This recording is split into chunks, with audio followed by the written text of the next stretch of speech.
when we don't manage something perfectly, my mind goes straight to risk. Is there a risk to the business? And I freak out, making sure that the client can get insured. And in this situation that we'll be able to get them insured and there won't be an issue. But it's always often things get escalated to me because, either a referral partner is getting involved and we've just got to manage those relationships. And it's just a matter of, I get reminded time and time again when we make a mistake, client trust doesn't come because we don't make a mistake. Client trust is actually when we make a mistake, we own up to it and we make it good. And so that's the thing that I am dealing with at the moment, just making sure we're living up to our promise to our client, when issues come by or minor things, and it's nothing major, but when minor things happen, we've got to make sure we are apologising and moving forward and trying to get the client insured.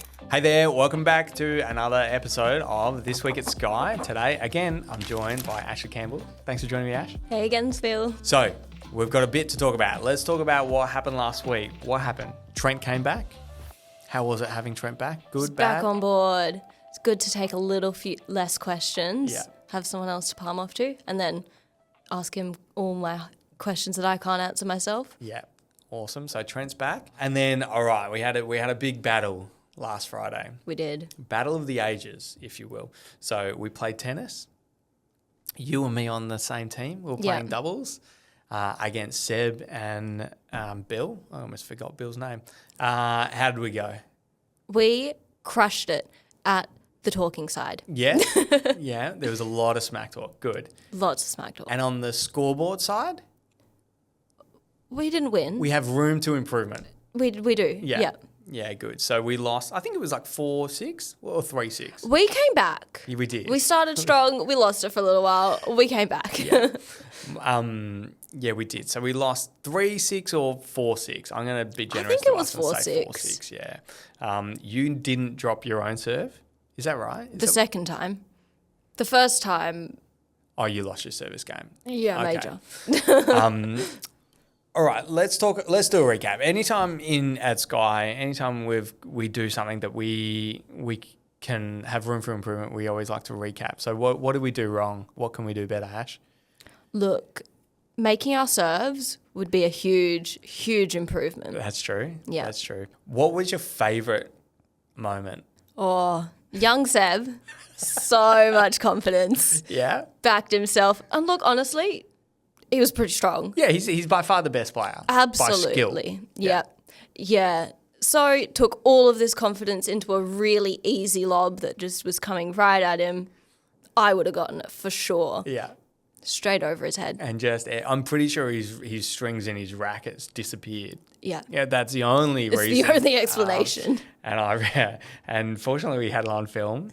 And Pete, who was filming, tried to interview him, but then got interrupted by me because I ran over, jumped across the net and gave Seb a hard time. Yeah, about once you hurdle So, it was...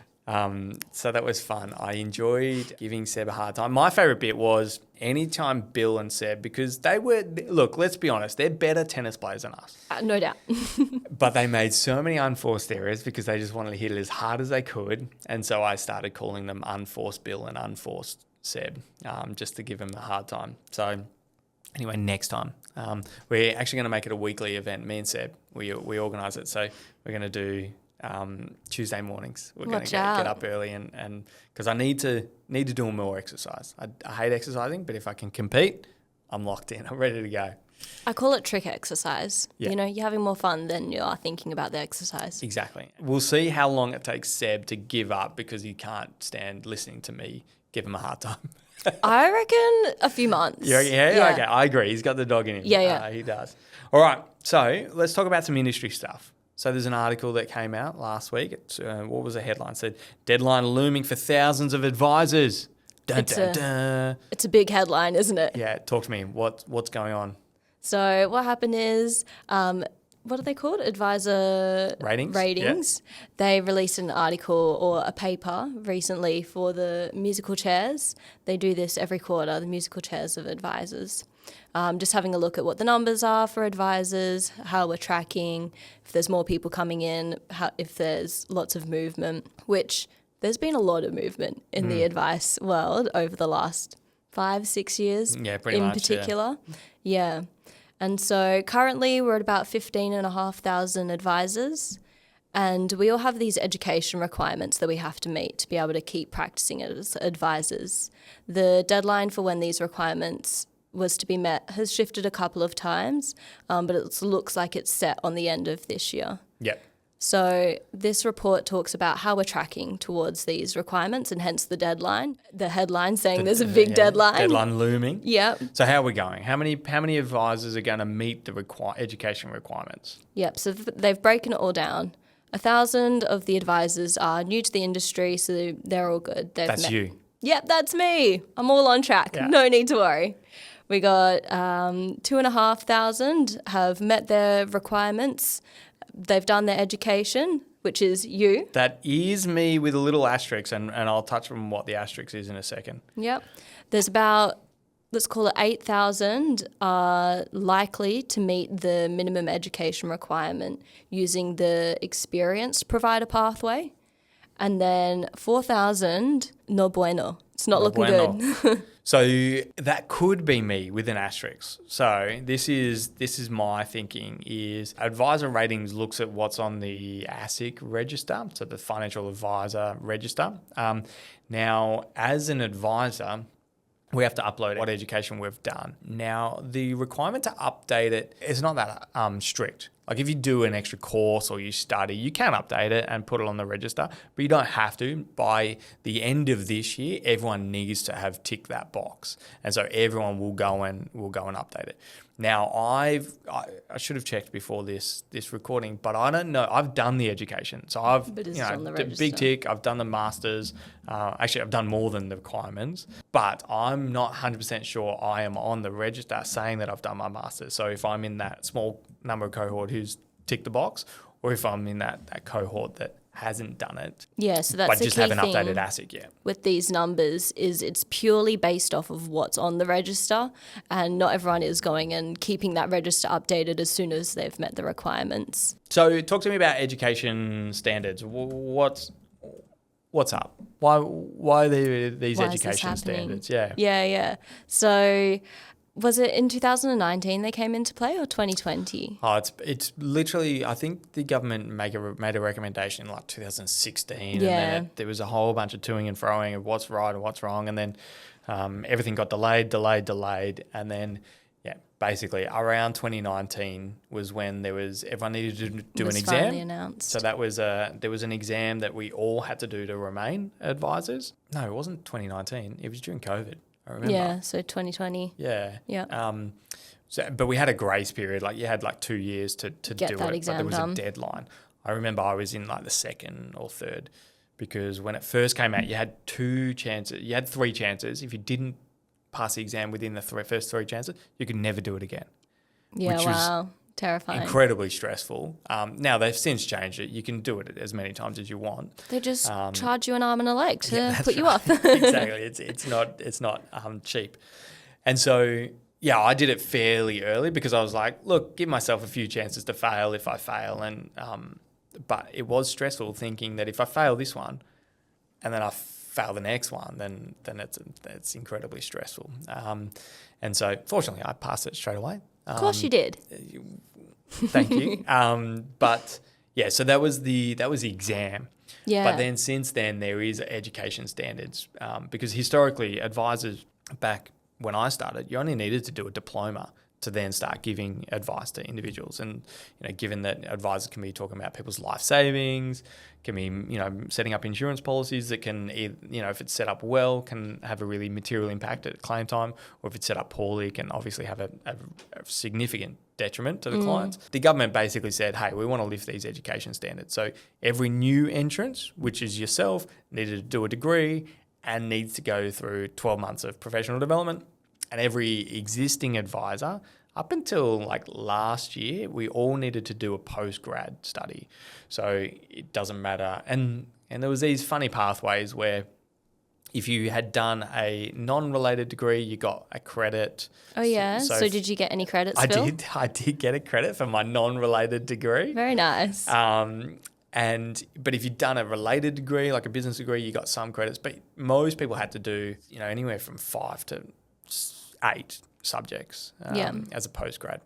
So most people did that. And then I think last year they brought out an experience pathway. If you have been an advisor for more than 10 years, up until I think it was like 2021, then you can be grandfathered as long as you do some certain requirements. Yeah, cool. So that's the education stuff. But talk to me about CPD. So not only do we have to have these education requirements met, that the deadline to meet all of that is by the end of the year. Which I can see, Phil, here. Your graduate diploma's on the register. Oh, it is? So Cool. So I'm in the you're all first. good. I'm in the first cohort Yeah. of everything's all good. You're in the 2,300. Good, but I've done a master's. I need to update Your it. master's isn't updated Yeah, yet. I'll put that in there. We've got ongoing continued professional development. Talk to me. We do. What do you have to do as an advisor? Actually, what Yeah. do you have to do? And then what do I have to do? Because they're slightly different for us. Yeah, and it's different again from the world I came from. In accounting, it was 40 hours, pick and choose as you will. So I've kept my chartered accountants because the CPD requirement there was that it just has to be relevant to what you're doing for work, which I have to tick off with this. So right now, during my professional year, I have to complete 100 hours. There aren't minimums for which areas that you have to tick off. Whereas for you, the 40 hours that you have to do, it gets a bit more specific with you have to tick off particular areas that you're meeting the CPD requirements for.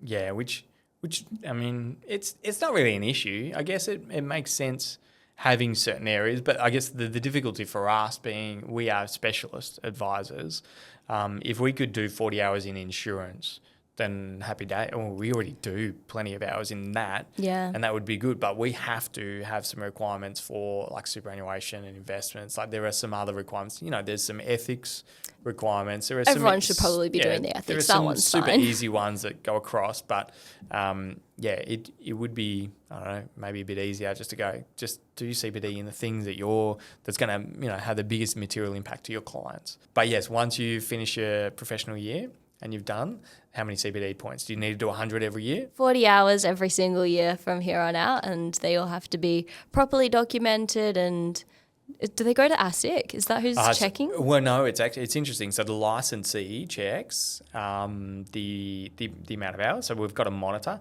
But if you do not complete it, we've got to report to ASIC.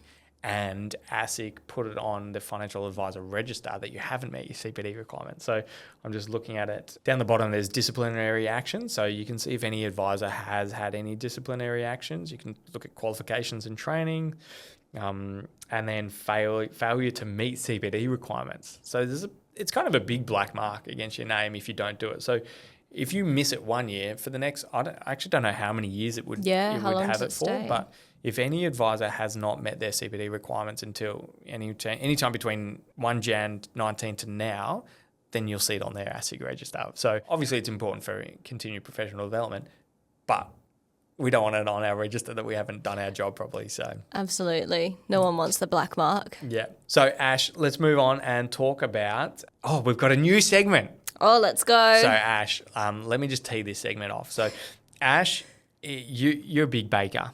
Love baking. So we've got a new segment called Ash's Baking Corner. So every week on a Monday, Ash, you bake something on a Sunday and you bring it into the office. Every single time you bring it in, me and Trent make it very, very clear that there is no expectation to bring baked goods, although we love the baked goods. So we've got a new segment, given it's Monday, and you're going to surprise me with your baked goods. I've got a surprise. So what have you got? I've been baking per usual because I love it, not because I have to, but here we go. What did you bake this week? It's a surprise. You've got a reveal. You can do the reveal, Phil. Oh, It is. What have we got? An apple thumbprint biscuit. An apple thumbprint. Yeah. So have you never heard heard of of that. thumbprint? Like jam thumbprint, that's more common. This time I've made a apple, let's just call it a jam, and then we got a cinnamon drizzle over the top. So you made this, the jam. All of it. Mm-hmm. Oh my Yeah, goodness, you need to settle down. How long did the jam take? I can't remember. I made it about a month ago. Yeah, I made these biscuits about a month ago, and they're too good not to make again. And is this from your cooking book, your Nordic cooking book? Yes. All right, I get to rate it. I told you I was going to rate it. Okay. You know what? Truth be told, I'm not the biggest baked goods kind of guy. but I will partake in the eating always. I like it. I wouldn't. I would give it a. Oh, okay. I forgot I was going to judge it. It's really harsh. It's a no-win judgment because I don't want to give you a 10 because that's fake.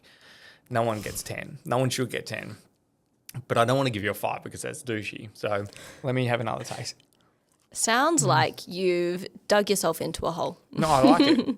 Is the top that drizzle cinnamon? Cinnamon-y? Say that word for me. No. Cinnamon? I do like cinnamon. I like it all. I was going to say maybe the biscuit's slightly dry.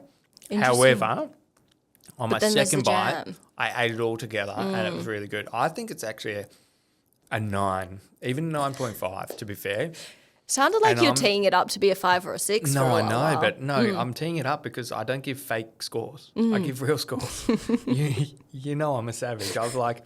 He is. When I give scores to my beautiful daughters who I love and I'm so proud of, if they don't do a good job, I'll give them a low score. So I love it. All right. And anytime you're on a Monday, if you do have time to bake, we'll do this segment and I'll give you a score every single time. That was good. All right, Ash, I shouldn't eat and talk at the same time. So talk to me about a client situation you've dealt with this week. I'm chatting at the moment with a client who we've gone through the advice process. I've presented their recommendations and they've come back. They're not so sure that TPD is for them. They are quite high income earners and they do have income protection through their employer, which is covering up to 75% of their income. For them, they're thinking that TPD isn't really needed, or total and permanent disability, sorry, no acronyms. They don't think it's required for them. They don't think they're going to need it. They think that the 75% of their income is going to be enough. They do have still a relatively substantial mortgage left to pay off, and so they think the leftover income would be enough to cover them going forward. Cool. And why do you think people have that assumption that income protection is all good? Well, one point that I haven't clarified with them yet is that the income protection is taxed. And so while 75% of quite a high income is still a lot of money, you got to remember that it's being taxed as well. And then I think people don't take into consideration just how much of a financial burden, for lack of a better word, it would be to be permanently disabled. You know, yeah, you're not bringing in an income, but you're also not able to help around the home. You may require additional care. You may require modifications to your home, your car, your lifestyle in general. There's probably going to be a lot more financial impact than if you just were to stop working. Plus as well, whatever retirement plans and goals you had going forward, they're going to be significantly impacted too, and you're probably not thinking and taking that into consideration. Yeah, and that's the thing that, like, yeah, at the end of the day, we don't pay our clients premiums. We never will. So they've just got to make an informed decision. Our job is to educate them and round out the discussion because, you know, as Australians, we often have a she'll be right attitude and don't fully grasp the impact of something like a total disability or total permanent disability. But yeah, I think, you know, Zurich, an insurer, does a report, cost of care. So they've done it twice over the last 5 years. And they talked about, like, certain disabilities, you know, may cost you in the low tens of thousands every year, and you could be totally and permanently disabled. So something like a mental health condition will have a significant impact on your ability to earn an income. But in terms of the hard cost of that, it's relatively small. It's not nothing. But then you've got something like if you're quadriplegic, you're talking about $10 million lifetime cost. So that's like uninsurable. You can never get enough insurance to cover that cost. And there are things like NDIS that people think about that, you know, people, which is essentially relying on the government to continue to fund that scheme, and the winds of politics can change over time. So it is important to, you know, think about, okay, our job is just to educate clients, round out the thinking about an impact of a disability, and then go, at the end of the day, you pay your premiums. And one of the things I love about insurance, it seems like a stupid thing to say, I love about insurance, because you shouldn't love insurance. But I do like the work we do is the ability to go, at the end of the day, it's not all or nothing. Like if it's too expensive or you don't want to pay that money, great, let's just halve the premiums. And halve the level of cover. Maybe you don't want that much cover, but something will be helpful. Like clearing that mortgage will be incredibly important in that time. I have the ability to go back to the client, send them a few quotes to have a look at, give them some ideas and things to think about. But as you mentioned, my key role is to make sure that at a minimum they're making an educated decision instead of just going, oh, too expensive. Yeah. And the job as an advisor is also just being confident in going, at the end of the day, I'm going to provide you advice that I believe is in your best interest. That's my legal requirement. That's my ethical obligation. That's what I want to do for you. Whether you take that or not, then that's totally fine and reasonable.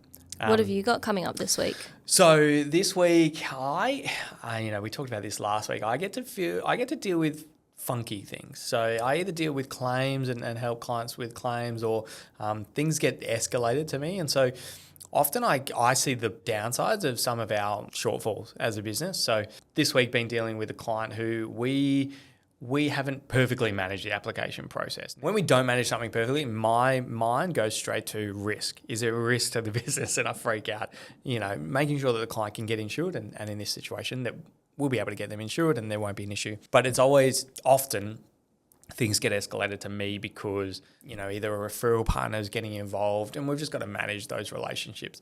And it's just a matter of, I get reminded time and time again when we make a mistake, client trust doesn't come because we don't make a mistake. Client trust is actually when we make a mistake, we own up to it and we make it good. And so that's the thing that I am dealing with at the moment, just, making sure we're living up to our promise to our client, when issues come by or minor things, and it's nothing major, but when minor things happen, we've got to make sure we are apologising and moving forward and trying to get the client insured. So that's kind of what I'm dealing with. I get escalated the funky stuff. Sounds like one of our values of take ownership and give grace. Yeah, exactly. And that's, and at the end of the day, people just want to be heard. And, if people are frustrated because it is a long, painful experience getting insurance cover in place, people just want to feel like they're being heard and they're being listened to, and we take responsibility for what we're doing. All right, let's talk about what's coming up at Skye. So we've got something on this Thursday night. What are we doing? Yeah, we're off to Next Gen event. So we'll get to chat and meet and mingle with a lot of young advisors. Yeah, so the FAAA. Who's the FAAA? FAAA are one of the bodies that are supporting financial advisors that you can be a part of. They put on a lot of good events. They have a roadshow, Congress, happens every year.